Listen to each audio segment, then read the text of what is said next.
یہ ہمارا پروگرام جس کا عنوان ہے آؤ مل کر اسلام سیکھیں، اسلامی معلومات، جس کے اندر اسلامی عنوان سے ایسے ہی جیسے دینی معلومات ہیں، دینی مسائل ہیں، اس کو عام کرنے کے لیے، اس کی تشہیر کرنے کے لیے یہ پروگرام ہے، جس میں آپ جو اس کو سبسکرائب کریں اور اس چینل کو جو ہے وہ سبسکرائب کرنے کے بعد وہ گھنٹی کا بٹن لازمی دبائیں، تاکہ جو ہے ہر نیا جو ایپیسوڈ ہم ریکارڈ کریں وہ آپ کو اس کا بر وقت جو ہے وہ آپ مطلع ہو جائیں اور آپ زیادہ سے زیادہ دینی معلومات حاصل کر سکیں۔ تو اس کو زیادہ سے زیادہ خود بھی سیکھیں دینی معلومات، اور اپنے دوستوں کو بھی اس کو شیئر کریں تاکہ وہ بھی ہمارے اس پروگرام کے اندر شامل ہو جائیں اور ہم دینی بات کو پھیلانے کے اندر ہم ذریعہ بن جائیں اور ہم اس کے لیے معاون بن جائیں۔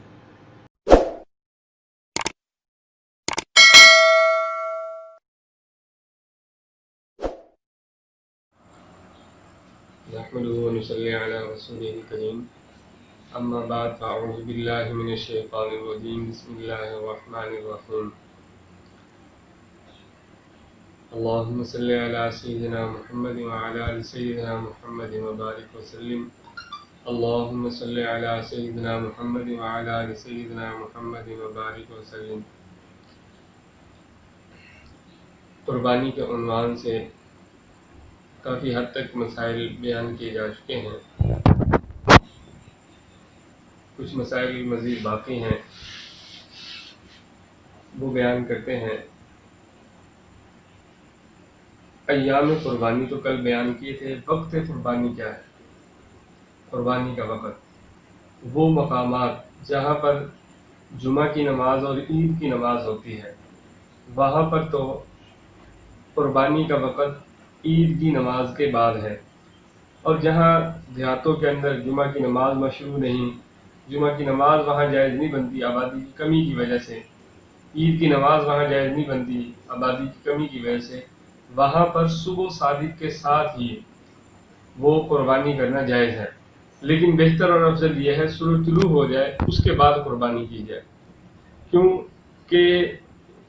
بسا اوقات اندھیرے کے اندر روشنی کی کمی کی وجہ سے وہ قربانی کے عمل کرنے کے اندر ایسا ہوتا ہے کہ وہ رگیں صحیح نظر نہ آئیں یا کوئی اور نقصان ہو جائے، اس لیے پوری روشنی ہو جائے، سورج طلوع ہو جائے، اس کے بعد قربانی کرنے کا۔ حدیث پاک کے اندر آتا ہے، برا بن عازب رضی اللہ تعالیٰ عنہ راوی ہیں، محبوب علیہ الصلوۃ والسلام کا فرمان وہ نقل کرتے ہیں، بلکہ وہ فرماتے ہیں سمعت رسول اللہ صلی اللہ علیہ وسلم، کہ میں نے رسول اللہ صلی اللہ علیہ وسلم سے سنا اس حال میں کہ آپ عید کا خطبہ دے رہے تھے، آپ عید کا خطبہ دے رہے تھے۔ اب دوران خطبہ آپ علیہ الصلوۃ والسلام نے فرمایا کہ اس دن، آپ علیہ الصلوۃ والسلام نے خطبے میں فرمایا کہ اس دن ہمارا سب سے پہلا کام جو ہے ان نصلی، کہ ہم نماز پڑھیں گے، ثم نرجع، پھر ہم لوٹ جائیں گے، وننحر، اور ہم قربانی کریں گے۔ جس بندے نے اس طرح کیا، یعنی نماز پڑھی اس کے بعد قربانی کی، تو فقد اصاب سنتنا، اس نے ہماری سنت کو پا لیا، یعنی یہ آپ علیہ السلام کا طریقہ تھا۔ اور جس نے عید سے پہلے قربانی کر لی اور اس پر عید کی نماز مشروع بھی تھی، تو آپ علیہ الصلوۃ والسلام کا اس نے طریقہ نہیں پایا، اور وہ قربانی نہیں، وہ ایک گوشت ہے جو عام گوشت کی طرح ہوتا ہے، وہ اپنے اہل خانہ کی اس نے ذبح کیا۔ تو سنت طریقہ، مشروع طریقہ یہی ہے کہ جہاں پر عید کی نماز ہوتی ہے وہ عید کی نماز کے بعد قربانی کی جائے۔ اسی طرح قربانی کے ایام وہ بھی گزر چکا، اب قربانی کا وقت اور کچھ عمومی مسائل، مثلا کہ خصی جانور جو ہے اس کی قربانی کرنا جائز ہے، وہ کوئی عیب نہیں ہے بلکہ افضل ہے۔ اسی طرح اگر شرکاء میں سے کوئی ایک آدمی عقیقے کی نیت سے جو ہے وہ حصہ ڈال لے تو اس میں قربانی پر کوئی اثر نہیں پڑے گا۔ اور اسی طرح ایک بات یاد رہے لازمی طور پر کہ شرکاء میں سے اگر کسی کی بھی نیت فاسد ہے، گوشت کھانے کی نیت ہے، پھر بھی قربانی پر اثر پڑے گا۔ اسی طرح اگر کسی کی آمدن جو ہے شرکاء میں سے وہ حلال نہیں، حلال کے حرام آمدن ہے، تو اس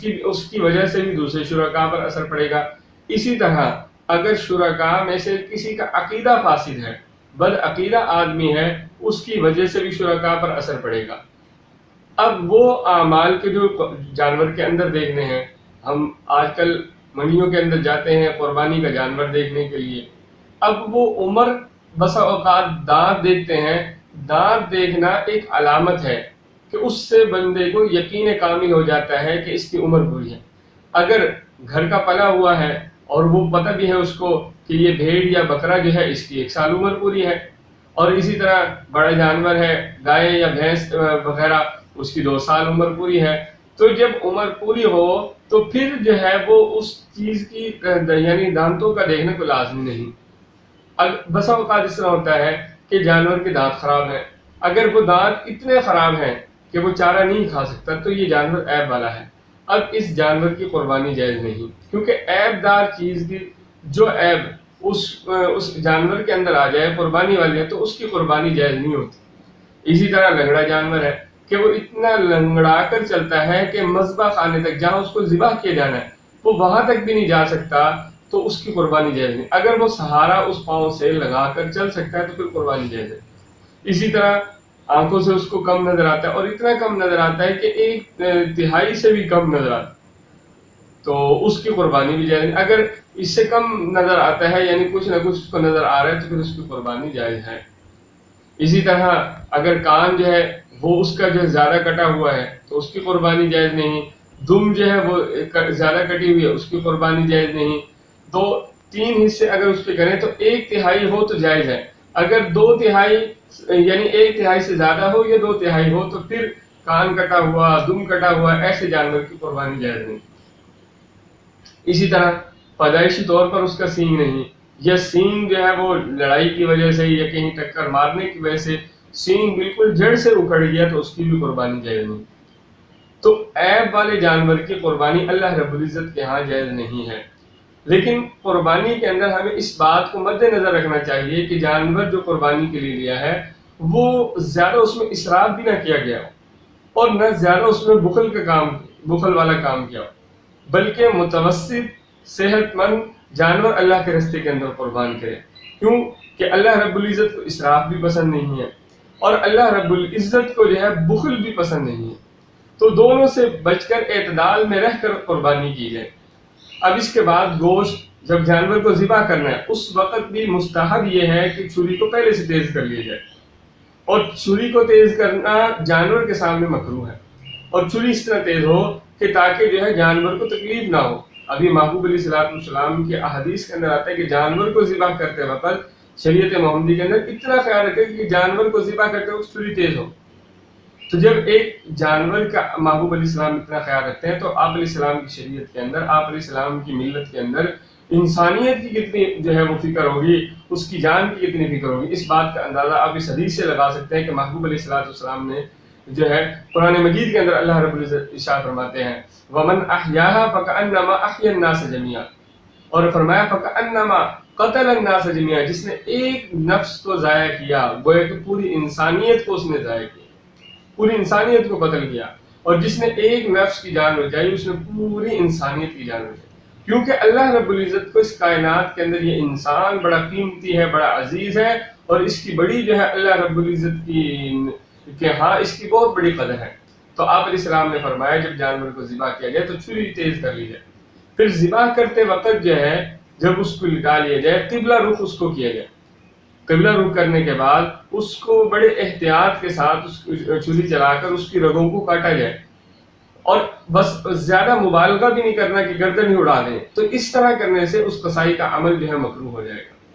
پھر ذبح کرتے وقت بسم اللہ اللہ اکبر یہ تکبیر پڑھنا، اور جب ذبح ہو جائے اس کے بعد جانور جو ہے جب تک ٹھنڈا نہ ہو بالکل اچھی طرح اس کو جو ہے وہ اس وقت تک اس کی کھال نہ اتاری جائے۔ جب کھال اتار لی جائے گوشت بنا دیا جائے۔ گوشت کو تقسیم کرنے کا طریقہ یہ ہے کہ 3 طریقے ہیں گوشت کو تقسیم کرنے کے۔ ایک تو یہ کہ انسان سارا کا سارا اللہ کے راستے کے اندر خرچ کر دے، یہ اس کا جذبہ ایمانی ہے، اس کا اللہ کے راستے کے اندر خرچ کرنے کا جذبہ ہے، جو اللہ رب العزت اس کے اس جذبے کو بڑی قدر دیں گے اور وہ انسانیت کا خیال رکھ رہا ہے تو اللہ رب العزت اس کو بھی بڑا اچھا نعم البدل عطا فرمائے گا۔ اور دوسرا طریقہ یہ کہ پورا کا پورا جانور جو ہے وہ ذبح کر کے اپنے پاس رکھ لے، اس میں بھی کوئی ممانعت نہیں، جائز ہے۔ کیونکہ اللہ رب العزت قرآن مجید کے اندر ارشاد فرماتے ہیں لن ینال اللہ لحومها ولا دماؤها ولکن ینالہ التقوی منکم، کہ اللہ رب العزت کو گوشت کی، اللہ رب العزت کو تمہاری ہڈیوں کی کسی چیز کی ضرورت نہیں، بلکہ اللہ رب العزت تو تمہارے دل کے اندر اپنی محبت کو اور اپنے خوف کو دیکھنا چاہتے ہیں۔ اور تیسرا طریقہ یہ کہ اس کے 3 حصے کر لیے جائے، 3 حصے اس طرح کہ ایک اپنے رشتہ داروں کے لیے، ایک اپنے گھر کے لیے اور ایک فقراء کے لیے کر لیا جائے، اس طرح بھی جائز ہے۔ اور بہترین طریقہ بھی یہی ہے، جب شرکاء کے درمیان گوشت تقسیم کرنا ہے تو پھر اندازے سے نہ کیا جائے بلکہ وزن کر کر اچھی طریقے سے، تاکہ کسی کو بھی نیت فاسد نہ ہو، کسی کی بھی نیت دوسرے کے بارے میں بدظن نہ ہو۔ تو اس وقت اب گوشت تقسیم کر لیا جائے، اس کے بعد جو ہے اب اس کی کھال کا مسئلہ ہے۔ کھال جو ہے قربانی کے جانور کی، اگر انسان اس کھال کو اپنے ذاتی استعمال میں لے کے آتا ہے، ذاتی استعمال میں لے آیا، اب ذاتی استعمال میں لے آنا اس کو جائز، اپنا مسلح بنائے، اپنے لیے کچھ بھی کر سکتا ہے، لیکن جب اس جانور کی کھال کو بیچ دیا، اب اس سے آنے والی جو آمدن ہے وہ انسان جو ہے وہ اپنے استعمال میں نہیں لا سکتا، وہ پیسے وہ کسی فقیر کو دینے لازمی ہے، اور فقیر کو بھی اس طرح کہ اس کو اس کا مالک بنایا جائے، اس طرح نہیں کسی رفائی ادارے میں دے دیے، کسی جو ہے وہ جگہ ویسے ہی جو ہے دے دیے، نہیں، بلکہ اس کو مالک بنایا جائے۔ فلاحی ادارے میں دینے سے فلاحی جو کام ہوں گے وہ اس میں وہ الگ مد ہے، لیکن قربانی کے جانور کے اندر جو پیسہ ہے اس پیسے کا، اس کی کھال کا جو پیسہ ہے وہ کسی کو مالک بنایا جائے۔ اسی طرح زکوٰۃ میں لازمی ہے، زکوٰۃ بھی ایسے ہی نہ پھینک دی جائے بلکہ کسی کو مالک بنایا جائے، اور زکوٰۃ اس وقت تک ادا نہیں ہوتی یا قربانی کے جانور کی جو کھال ہے اس کا صدقہ اس وقت تک ادا نہیں ہوگا جب تک مالک نہ بنایا جائے۔ اسی لیے زکوٰۃ جو مردے کو نہیں لگتی، اس کی کفن کو نہیں لگتی، کیوں؟ کیونکہ مردہ تو اب اپنی ملکیت ہی کھو کے چلے جائے، کوئی اور چیز اس کا وہ مالک بنے، تو اس کا خیال رکھا جائے۔ تو